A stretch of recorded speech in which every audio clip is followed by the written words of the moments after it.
Assalamu alaikum to all of you. Hello students, my name is Shanawaz Ahmed and today our session agenda is to discuss the ACCA paper taxation, that is F6. So before beginning of this session, let me just give you something about me, myself. I'm Shanawaz Ahmed and I'm teaching for the last 15 years of ACCA papers and teaching in uh, multiple colleges, platinum status colleges as well. So आज का जो हमारा ये session है इसको हम 2 parts में divide कर देते हैं. एज यू नो दैट आप लोगों के एग्ज़ाम बहुत करीब हैं और you have just 2 days in between your exam.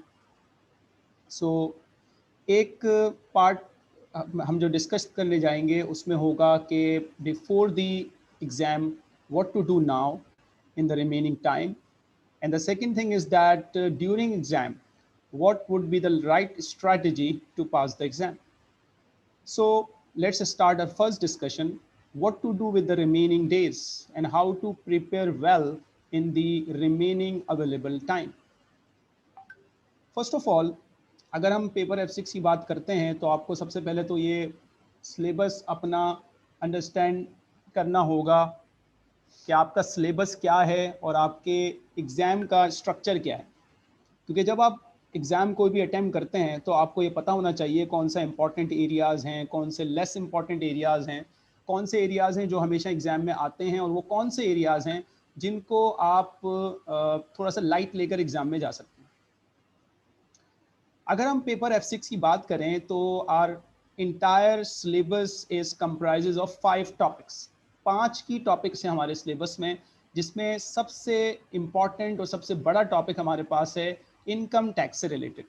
Second topic we have is corporation tax. Third one is inheritance tax IST.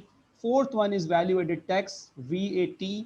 And fifth one is CGT, chargeable gain tax. तो overall अगर देखा जाए तो exam में आपके 3 sections होते हैं, section A, section B and section C. अब आपका जो पेपर है उसमें अगर हमें देखना है कि किस तरीके से पेपर स्ट्रक्चर किया जाता है तो सेक्शन A में आपके पास 15 MCQs आएंगे पूरे सिलेबस में से, इन 5 टॉपिक से आ सकते हैं.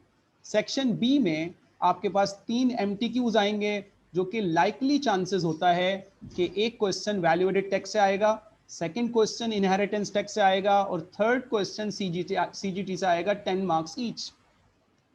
In the second section B there will be 3 questions each from these 3 areas, and in section C there will be 3 questions, one from income tax that is worth 15 marks, other is from corporation tax again that is worth 15 marks, and the third question which is of 10 marks examiner can ask from any area. तो ये आपका एक paper structure है. और अब इस paper के structure के हिसाब से अगर हम टॉपिक्स को डिवाइड करें तो हमारे पेपर में इनहेरिटेंस टैक्स एक ऐसा एरिया है जिसके ऊपर 10 to 15% वेटेज होती है एग्जाम में, एटलीस्ट 10 to 15% वेटेज होती है. और आप उसको अगर सिलेबस में देखेंगे या अपनी बुक में देखेंगे तो there is only one single chapter. अब स्मार्ट स्टडीज़ ये कहती हैं कि आप इस टॉपिक पर आपकी आउटस्टैंडिंग ग्रिप होनी चाहिए ताकि आप अपने एग्जाम में 15 मार्क्स जो है वो इजीली कैप्चर कर सकें. तो जो स्टूडेंट अभी तैयारी कर रहे हैं और उनका इनहेरिटेंस टैक्स उन्होंने कवर नहीं किया या कवर कर लिया है तो उनको मैं ये टिप दे रहा हूँ कि इनहेरिटेंस टैक्स पे आप थोड़ा सा फोकस करें और अपने 10 to 15 मार्क्स यहाँ से आपको लेने हैं. The second thing is that again a very short area and mostly theoretical area, and that is value added tax. Normally theoretical होने की वजह से स्टूडेंट इतना ज़्यादा फोकस नहीं करते वैल्यू एडेड टैक्स के ऊपर, और जर्नली कुछ स्टूडेंट्स ऐसे भी होते हैं जो वैल्यू एडेड टैक्स को इग्नोर करके जाते हैं पेपर में. But if you work on value added tax there will be at least 10 marks and at most 15+ marks इसमें आ सकते हैं. तो अगर इन 2 एरियाज को कवर किया जाए तो बुक में हार्डली आपके पास 3 चैप्टर्स हैं जिसमें से ये 30 मार्क्स की वेटेज आपके पास एग्जाम में हो सकती है. तो जो अक्लमंद स्टूडेंट्स हैं जो स्मार्ट स्टूडेंट्स हैं वो उन एरियाज पे ज़्यादा काम करते हैं जहाँ कम मेहनत करनी हो और वहाँ पर ज़्यादा मार्क्स एग्जाम में अवेलेबल हो। सो इन द लिमिटेड टाइम जो आपके पास अब टाइम अवेलेबल है, उसमें देखें आप स्टडी टेक्स्ट नहीं पढ़ सकते, आप बहुत ज़्यादा प्रैक्टिस नहीं कर सकते, तो what to do, remaining time जो आपके पास है उसमें क्या किया जाए, what is the best strategy, how to utilize your time. Obviously ये मैं एज्यूम कर सकता हूँ कि आप लोगों ने अपना सिलेबस पूरा कवर कर लिया होगा, आप लोगों ने सफिशेंट एग्जाम प्रैक्टिस भी अब तक कर ली होगी, हो सकता है कुछ टॉपिक्स सीखे अब तक कवर ना हुए हों। तो बेस्ट स्ट्रेटजी इज़ कि अगर आपने सिलेबस कवर कर लिया है तो रिमेनिंग डेज में आप अपने समरी नोट्स जो आपने खुद बनाए हैं, या अगर ट्यूटर ने आपको समरी नोट्स प्रोवाइड किए हैं, या अगर आपने नहीं बनाए, आपके पास नहीं है, तो आप जो है वो स्टडी टेक्स्ट के हर चैप्टर के एंड पे जो डायग्राम्स बने हुए वहाँ से भी कवर कर सकते हैं। You can ask me on my number, I will give you at the end of the day, कि आप मुझसे भी वो समरी नोट्स हासिल कर सकते हैं। What you have to do, आप रिमेनिंग टाइम में instead of reading books, instead of extensive practice, अपना सिलेबस रिवाइज करें और कोशिश करें कि टेक्स्ट के रूल्स ज़्यादा से ज़्यादा मेमोराइज करके जाएं, क्योंकि अगर आपको टेक्स्ट के रूल्स ही याद नहीं होंगे तो आप कैलकुलेशन नहीं परफॉर्म कर सकते। And the second thing is that the important element is the dates. Yes, exam में बहुत ज़्यादा चांसेस होते हैं कि एग्जामिनर आपसे डेट्स पूछेगा, लाइक इनकम टैक्स की पेमेंट की डेट्स बता दें, रिटर्न फाइल करने की डेट क्या होगी, what is the payment date of VAT and what is the return period of VAT. Similarly CGT के अलग रेट्स हैं, कॉरपोरेशन के टैक्स के रेट्स अलग हैं, टैक्स लॉसेस के रिलीफ की डेट्स अलग हैं। इस तरह हर टॉपिक में देर आर सर्टेन डेट्स। अब ये डेट्स ऑब्वियसली याद करना इतना आसान काम नहीं होता, तो आप लोगों के पास जो भी रिवीजन किट अवेलेबल होगी उसके बिगिनिंग में तमाम डेट्स एक जगह कंपाइल की हुई है, तो अगर आप उसको 2 दिन में फोकस करें और कोशिश करें कि वो डेट्स आपको याद रह जाएं, तो there are chances that 3 to 5 marks आप एग्जाम में वहां से भी एक्सट्रैक्ट कर सकते हैं। तो ये तो हमारी अल्टीमेटली बात हो रही है कि एग्जाम से पहले जो भी रिमेनिंग टाइम है उसमें क्या किया जाए। अच्छा, अगर किसी को ऐसा लगता है कि उसे प्रैक्टिस भी करनी चाहिए, तो एक एडवाइस मैं आपको देता हूँ कि ये जो 5 टॉपिक्स मैंने आपको बताए थे, अगर हम 48 आवर्स की एक डेडलाइन माइंड में रखें, तो इन 5 टॉपिक्स में से इनकम टैक्स, कॉरपोरेशन टैक्स पे एक 15-15 मार्क्स का क्वेश्चन आना है। तो आप ये कर सकते हैं कि आप एक की क्वेश्चन जिसके अंदर मेजॉरिटी एडजस्टमेंट्स हैं इनकम टैक्स की, वो प्रैक्टिस कर लें, एक कॉरपोरेशन टैक्स का सवाल प्रैक्टिस कर लें, और आईएसटी, इनहेरिटेंस टैक्स के और वीएटी के आप एमसीक्यूज जितने आपने किए हैं उसको एक दफ़ा रिवाइज कर लें। उससे होगा ये कि जब आप एक न्यूमेरिकल क्वेश्चन के थ्रू रिवाइज करेंगे तो आपकी प्रैक्टिस भी रहेगी और आपके टेक्स्ट के कॉन्सेप्ट्स भी और ज़्यादा स्ट्रांग हो जाएंगे। Instead of doing some extra question, I always recommend that do the same question twice और थ्राइस, जिसके अंदर मेजॉरिटी टेक्स्ट के कॉन्सेप्ट्स आए हों। लाइक सेक्शन सी में employment income is a likely topic including pension और NIC and sometimes the property income. अब आप किट के अंदर जाकर एम्प्लॉयमेंट इनकम के 2-3 बहुत अच्छे क्वेश्चंस हैं, जैसे मार्टिन एक क्वेश्चन दिया हुआ है, पेशेंस एक क्वेश्चन दिया हुआ है, तो इस तरह के क्वेश्चंस अगर आप करेंगे तो 2 क्वेश्चंस में आपका मेजॉरिटी एम्प्लॉयमेंट इनकम के कॉन्सेप्ट्स आपको हासिल हो जाएंगे। तो ये स्ट्रेटजी आप रखें रिमेनिंग टाइम के अंदर और कोशिश करें अपना जो टैक्स के रूल्स हैं जो फ्रीक्वेंटली एग्जामिन होते हैं उनको याद रखा जाए और अच्छी तरीके से उसको पढ़ लिया जाए। ये तो एक फेस पे बात हो गई कि तैयारी किस तरह से और रिमेनिंग टाइम कैसे यूटिलाइज करना चाहिए। The next thing is that के सवाल ये जहन में आता है कि क्या पेपर F6 बहुत इजीली पास हो जाता है, और अगर नहीं होता तो उसके पीछे क्या रीज़न होता है। तो देखें, it's a challenging paper in terms of time management, क्योंकि it's almost a calculation based paper. इसमें थ्योरी भी आती है लेकिन थ्योरी बहुत ज़्यादा डिटेल थ्योरी नहीं आती, बल्कि थ्योरी डेट से रिलेटेड या किसी सिंगल 1 या 2 लाइन्स के अंदर आप थ्योरी को एक्सप्लेन कर सकते हैं। यू कैन से दैट कि majority of the paper is entire computational. Now अब कंप्यूटेशनल पेपर में सेक्शन ए और सेक्शन बी में जो 60 मार्क्स अवेलेबल हैं उसमें तो आपको कोई वर्किंग नहीं करनी। इट इज़ लाइक एमसीक्यूज और ओटीक्यूज, तो आपको तो आंसर टिक करना है, आप रफ में प्रैक्टिस कर सकते हैं। लेकिन जो सेक्शन सी है आपके पास हैविंग वर्थ 40 मार्क्स, तो उसके लिए जो भी टाइम अवेलेबल आपके पास है उसमें आपको एक्सेल पर अपने आंसर्स प्रोड्यूस करने हैं, because it's morally calculation, mainly calculation. तो एक्सेल पे आपको प्रॉपर फॉर्मेटिंग करनी है, प्रॉपर अपने सेल्स को रिलेट करना है और एक ऐसा स्ट्रक्चर्ड आंसर देना है कि मार्किंग करने वाले को आपकी सारी वर्किंग्स प्रॉपरली अंडरस्टैंड हो रही हो। तो as a result there might be a chance that कि स्टूडेंट 3 आवर्स के अंदर कोई पार्ट ऑफ द क्वेश्चन छोड़ दे या कुछ कंप्लीट क्वेश्चन भी हो सकता है छोड़ दे। तो आपको पेपर में स्मार्टली वर्किंग करनी है कि आपका पेपर 100% कंप्लीट होना चाहिए।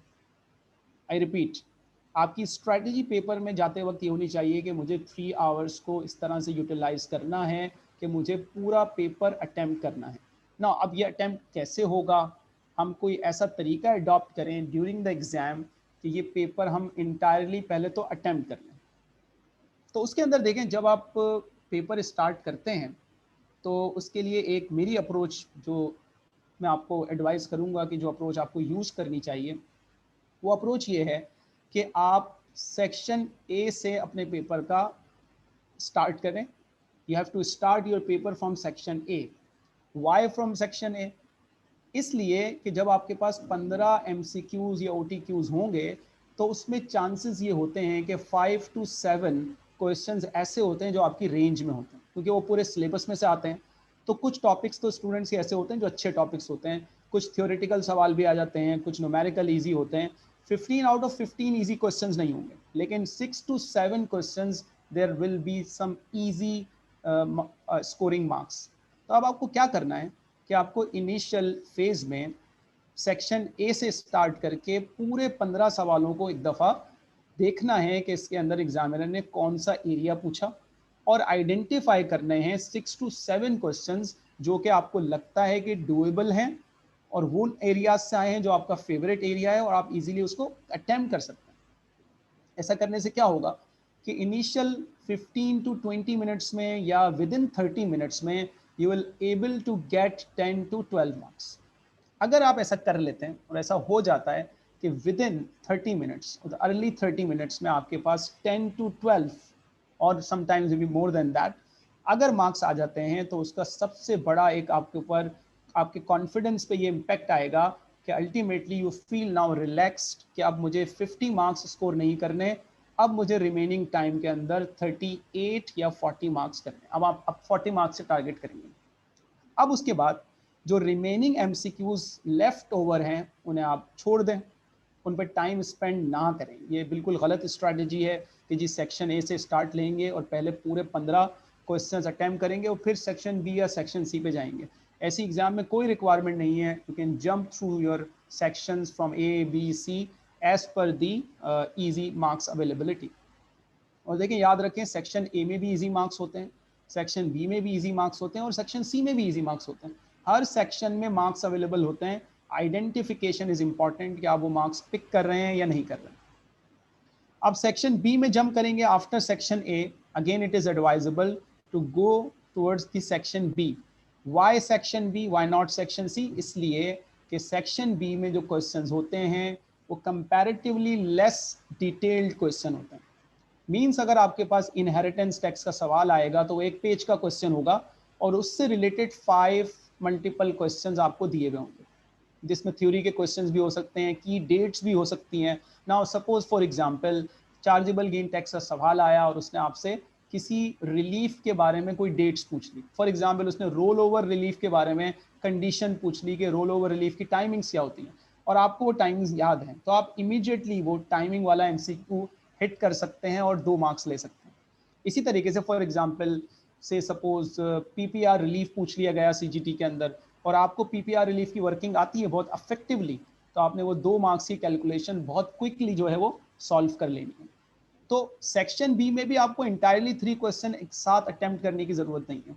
ये आइडेंटिफाई कर लें कि जो जैसे बताया गया है कि एक क्वेश्चन वैट से आएगा, एक क्वेश्चन IHT से आएगा और एक क्वेश्चन CGT से आएगा।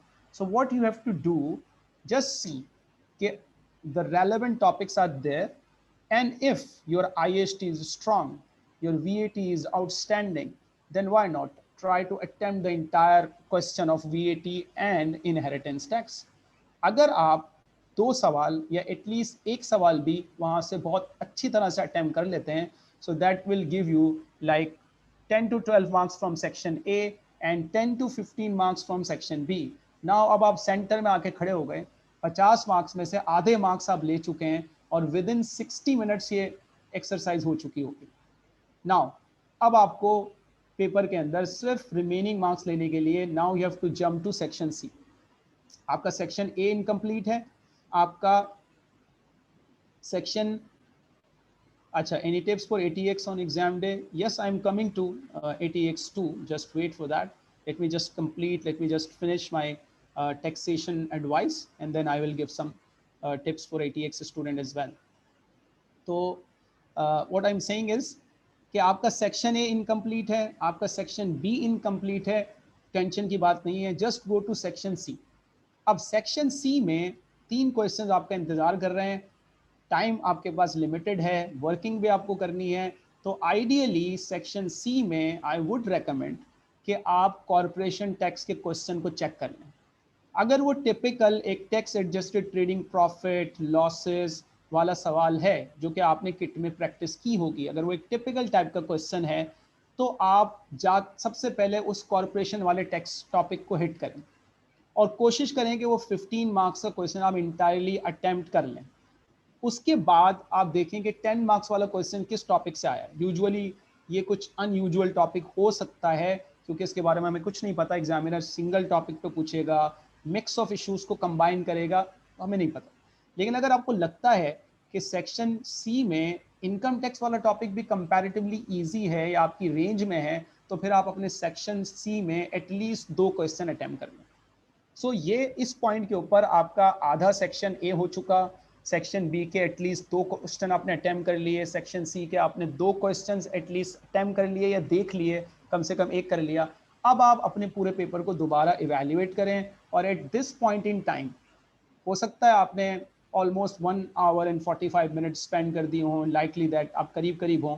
तो अब आपको एक स्ट्रैटेजी दोबारा बनानी पड़ेगी कि रिमेनिंग कौन से एरियाज़ हैं, उसमें डिफ़िकल्ट एरियाज़ कौन से हैं और इजी एरियाज़ कौन से. अगर आपको लगता है MCQs में अटैम्प्ट कर सकता हूँ तो आप सेक्शन ए पे चले जाएं. आपको लगता है सेक्शन बी का एक रिमेनिंग क्वेश्चन वो ज़्यादा बेहतर तरीके से अटैम्प्ट हो सकता है, वहाँ चले जाएं. And now focus on part question, do not try to complete the entire question. Even section C में भी अगर आपको कोई सवाल करना है, कोई पार्ट क्वेश्चन ईजी है, तो पहले वो पार्ट करें और दूसरे सेक्शन पे जंप कर दें. तो इसी तरह पूरे पेपर में जब आप फ्लक्चुएट करते रहेंगे from section to section, from easy marks to difficult marks, तो देयर इज लाइकली चांस कि आप अपना पेपर भी पूरा कर सकते हैं और अच्छे तरीके से पेपर अटेम्प्ट भी कर सकते हैं. This is one of the best strategy I have for the exam. अगर इस तरीके को फॉलो किया जाए और अगर आपने अब तक कोई मॉक एग्ज़ाम अटैम्प्ट नहीं किया, ऑनलाइन मॉक अटैम्प्ट नहीं किया, तो आप मेरी इस स्ट्रेटजी को एक मरतबा, इवन इफ अगर आपने मॉक एग्ज़ाम अटैम्प्ट भी कर लिया, आपको री अटैम्प्ट कर लें, लेकिन ये स्ट्रेटजी अडॉप्ट करें, section A, section B and then section C. तो ये आपको एग्ज़ाम में काफ़ी हेल्प करेगा और रियल एग्ज़ाम में आपको इससे काफ़ी बेनिफिट होने वाला है. अच्छा, एडवांस टैक्सेशन के बारे में एग्ज़ाम डे में आपको क्या करना चाहिए और क्या मसाइल होते हैं एडवांस टैक्सेशन के. देखें, advance taxation is a very time challenging paper. It's very challenging paper in terms of time management. Another thing is that the syllabus is huge. It is based on TX and ATX syllabus both combined together, so huge syllabus. But अगर आप paper structure को थोड़ा सा देखें तो section A में आपके पास question number 1 35 marks, huge question, too much information, an integrated question, multiple tax issues are there, and you just focus on the second question, 25 marks, again a detailed question. इतना detail नहीं होगा जितना question 1 होगा, लेकिन question 2 भी एक sufficient detail वाला question होगा. और सेक्शन बी में आपके पास जो 40 मार्क्स हैं उसमें 2 क्वेश्चन हैं आपके पास. Question number 1, section B question number 1 which is from corporation tax and question number 4 which is from income tax. तो आई स्ट्रांगली एडवाइस यू कि आप एडवांस टैक्सेशन में कभी भी क्वेश्चन नंबर 1 या क्वेश्चन नंबर 2 से स्टार्ट ना लें, बल्कि कोशिश करें कि आप क्वेश्चन नंबर 3 या क्वेश्चन नंबर 4 को जाकर चेक करें कि वहाँ पर आपकी मर्ज़ी के मार्क्स मौजूद हैं, वो टॉपिक मौजूद है जो आपको आता है, For example, in the last attempt, there was a question in question number 4. There was a topic called the loss relief. तो अगर एग्जामिनर आपसे पूछता है कि what loss relief options are available, तो आप इजीली आइडेंटिफाई कर सकते हैं अपनी थ्योरेटिकल नॉलेज से. और वो पूछता है कि टैक्स सेविंग्स निकाल के दें, so that is difficult to identify, but at least 7 to 8 marks में आप आइडेंटिफिकेशन इजीली कर सकते हैं. इसी तरीके से पेंशन की बात की जाए तो अक्सर क्वेश्चन नंबर 4 में पेंशन पूछ लिया जाता है. तो आपके लिए इजी टारगेट होता है कि आप क्वेश्चन नंबर 4 को टारगेट करें, क्वेश्चन नंबर 3 को टारगेट करें, देखें क्या चीज़ आपको आती है.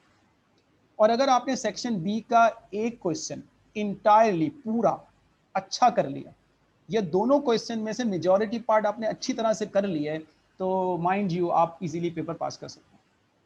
लेकिन अगर आपने सेक्शन ए से स्टार्ट लिया और ड्यू टू मच इंफॉर्मेशन आपका बहुत ज़्यादा टाइम ज़ाया हो गया, और unfortunately you are not able to attempt entire question of section B sorry, तो वो आपके लिए डिजास्टर हो जाएगा, क्योंकि वहाँ ईजी मार्क्स हैं, वहाँ पर कंपैरेटिवली इजी मार्क्स हैं as compare to section A. तो ऐसा नहीं है कि सेक्शन ए हमें नहीं करना, लेकिन वाइज स्ट्रैटेजी ये है कि आप एटलीस्ट सेक्शन बी में से एक 20 मार्क्स का क्वेश्चन पूरा अटेम्प्ट करने की कोशिश करें. और उसके बाद अगर आपको सेक्शन ए पे जंप करना है, सेक्शन बी का कोई सवाल आपको नहीं आता या उसमें कोई डिफिकल्टी लेवल आ रहा है, तो आप फिर क्वेश्चन नंबर 2 पे जा सकते हैं, जिसमें कंपैरेटिवली कम इंफॉर्मेशन होती है as compare to question number 1. Question number 1 आपको इन बिटवीन करना है.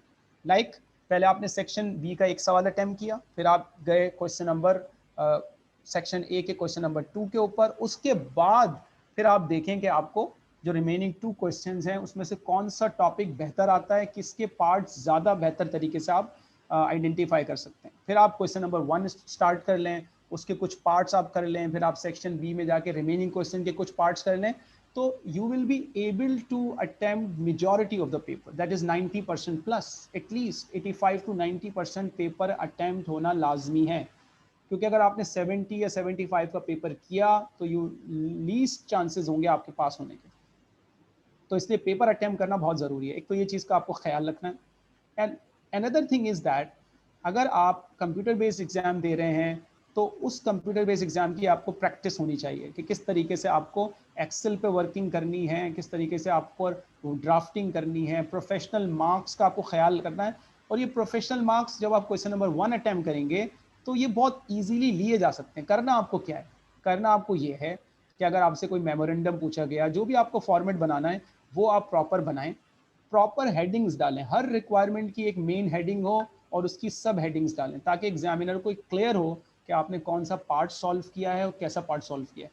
और एक्सेल की जो वर्किंग है उसका रेफरेंस आप करेक्टली नीचे दें, और एक्सेल के ऊपर जो वर्किंग होनी चाहिए वो लिजिबल होनी चाहिए, क्लियर होनी चाहिए, ताकि एग्जामिनर को ट्रेस करने में, मार्क्स देने में कोई डिफिकल्टी लेवल ना आए. तो as per the examiner team, professional examination जो है वो, प्रोफेशनल मार्क्स जो है वो ईजी होते हैं, वो ईजिली मिल सकते हैं. आज़ान ऑर्डर टू अटेम्प्ट, मैंने अभी आप लोगों के साथ डिस्कस किया कि ATX के लिए, जी ऑर्डर की मैंने बात की थी, तो ATX के लिए मैंने आपको एडवाइस किया है कि सेक्शन बी में आप क्वेश्चन नंबर 4 या क्वेश्चन नंबर 3 से स्टार्ट लेंगे हमेशा, क्योंकि ये लेंदी क्वेश्चंस नहीं होते, तो आप यहाँ से स्टार्ट लेंगे. और जो टॉपिक्स आपको अच्छा आता है, अगर आपका कॉर्पोरेशन अच्छा है तो आप क्वेश्चन नंबर 3 से स्टार्ट ले सकते हैं, अगर आपका इनकम टैक्स अच्छा है तो आप क्वेश्चन नंबर 4 से स्टार्ट लेते हैं. क्योंकि यूजुअली क्वेश्चन नंबर 3 और क्वेश्चन नंबर 4 एक सिंगल टॉपिक से कनेक्टेड होता है. लेकिन आप क्वेश्चन नंबर 1 में जाएंगे तो वहाँ मल्टीपल इश्यूज होते हैं, वहाँ CGT भी हो सकता है, IST भी हो सकता है, इनकम टैक्स का भी पोर्शन हो सकता है. अच्छा, वैल्यू एडिड टैक्स एक छोटा पोर्शन है और ये किसी के साथ भी कनेक्ट होकर आ सकता है. लाइकली चांसेस होते हैं कि सेक्शन ए में क्वेश्चन नंबर 1 में या बी में एक पार्ट क्वेश्चन वैट का आ सकता है.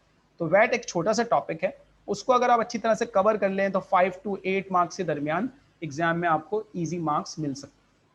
तो इस ऑर्डर को आप ATX में फॉलो करें और प्रेजेंटेशन पे फोकस करें, कोशिश करें एग्जाम के अंदर प्रेजेंटेशन आपकी अच्छी हो और लिजिबल प्रेजेंटेशन हो, एक्सेल की कैलकुलेशन प्रॉपर तरीके से की हुई हो, तो आप इजीली पास कर सकते हैं. देखें, अनदर थिंग जो कि TX और ATX दोनों के लिए इंपॉर्टेंट है, and that is to carefully identify the requirement of the question, especially in advanced taxation paper, because there are many requirements in question number 1.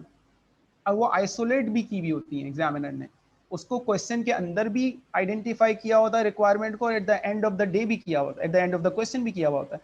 तो सबसे पहले आप क्वेश्चन में हाईलाइट कर लें, अंडरलाइन कर लें कि आपकी की रिक्वायरमेंट्स क्या, try to split it down, कोशिश करें रिक्वायरमेंट को तोड़ लें। फॉर एग्जाम्पल अगर वो आपसे कहता है सीजीटी निकाल लें एंड आफ्टर सेल प्रोसीड निकालें, तो याद रहे पहले सीजीटी निकलेगा तो आफ्टर सेल प्रोसीड निकलेगी। तो आप उसको 2 हिस्सों में डिवाइड कर देंगे, पहले मुझे सीजीटी की वर्किंग करनी है, उसके बाद आफ्टर टैक्स प्रोसीड निकालनी है। देखिए हर क्वेश्चन में प्रोसेसिंग टाइम की बात की जाए तो प्रोसेसिंग टाइम क्वेश्चन नंबर 3 और 4 में ज़्यादा नहीं लगता। आप क्विकली विद इन 5 मिनट्स अपनी प्लानिंग कर लें कि इसके अंदर कौन कौन से एरियाज पूछे गए, थोड़ा सा दिमाग में रिकॉल कर लें वो टॉपिक, वो टेक्स्ट के रूल्स रिकॉल कर लें और फौरन स्टार्ट हो जाए। लेकिन जब आप क्वेश्चन नंबर 1 पे जाएंगे या क्वेश्चन नंबर 2 पे जाएंगे तो आपको प्लानिंग और आइडेंटिफिकेशन के लिए अच्छा टाइम स्पेंड करना है। जितनी ज़्यादा आपने प्रॉपर तरीके से क्वेश्चन की रिक्वायरमेंट्स को और उसके जो सिनेरियो है उसको अंडरस्टैंड किया हुआ होगा ना, तो आपका आंसर स्ट्रक्चर्ड होगा।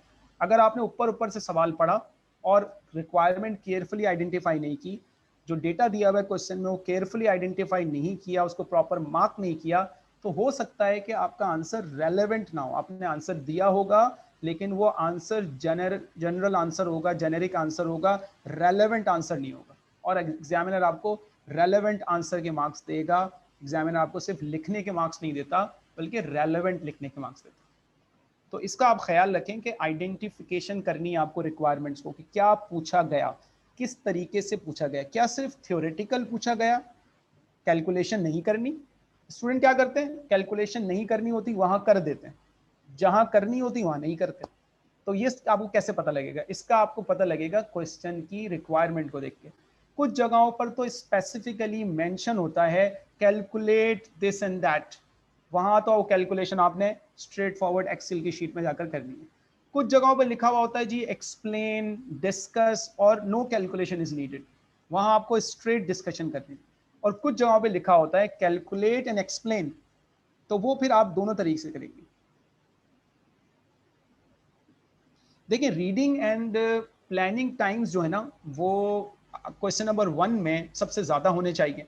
एटलीस्ट 5 to 10 मिनट्स आप ज़रा अपनी प्लानिंग करें ना, 5 to 10 मिनट्स प्लानिंग करें कि मुझे कैसे स्ट्रक्चर करना है उसकी। आप अगर कंप्यूटर बेस्ड एग्जाम दे रहे हैं तो स्क्रैच पैड पर उसकी आप या अपनी आंसर शीट के ऊपर उसकी एक बुलेट्स बना लें कि इस पार्ट में मुझे क्या क्या लिखना है, दूसरे पार्ट में क्या क्या लिखना है।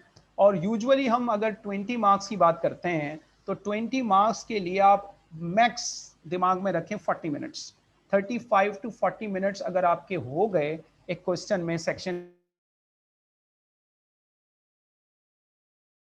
अगर आपको लगता है कि 3 या 4 मिनट एक्स्ट्रा देने से मेरा पूरा क्वेश्चन कंप्लीट हो जाएगा, you are sure about that कि आपको आता है, तो इट्स बेटर कि फिर आप क्वेश्चन कंप्लीट कर।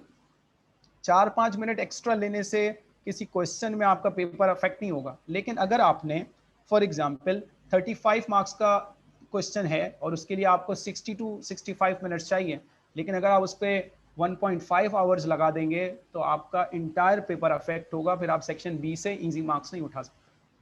तो रीडिंग एंड प्लानिंग में सबसे ज्यादा टाइम आपको क्वेश्चन नंबर 1 में लगेगा, देन 2 में लगेगा एंड देन आपके पास बी में लगेगा।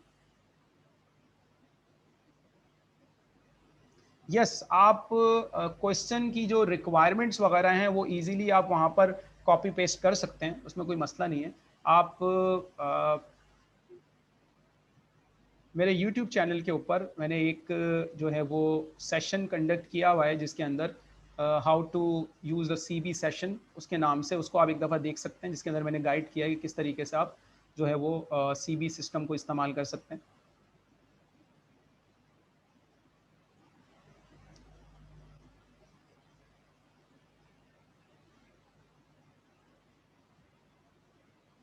देखें आज़ान जर्नली जो है वो हम 1.8 मार्क्स का अंदाज़ा लगाते हैं, 1.8 मिनट्स, 1.8 मिनट्स पर mark.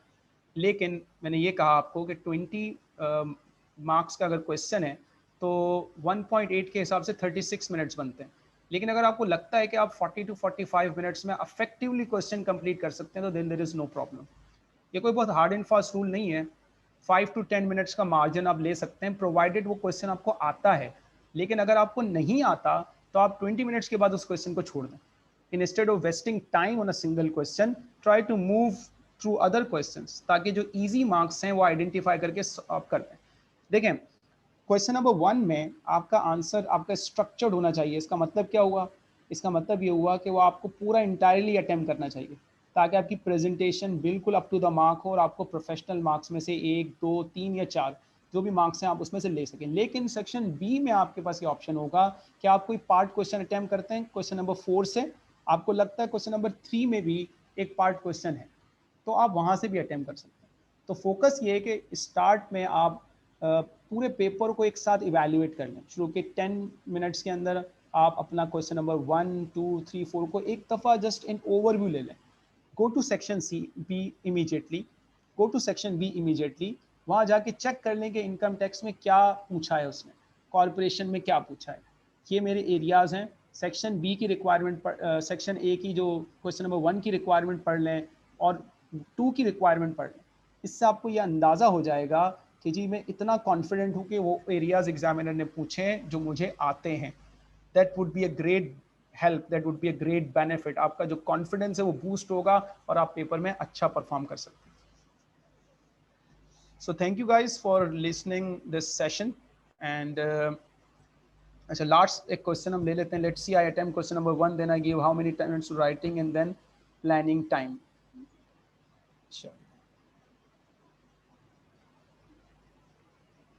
then you have to plan for, like for example 10 minutes आप अपनी प्लानिंग को दे दें और उसके बाद अल्टीमेटली आप स्टार्ट राइटिंग जो बुलेट्स आपने बनाए थे उस पर। yes, wish you best of luck to all of my students, to all of ACCA student around the globe. May Allah bless you on the day of exam और आप लोग अच्छे मार्क्स के साथ जो है वो कामयाब हों। Thank you so much for watching this lecture, for listening this lecture. So it's goodbye from my side. Allah Hafiz.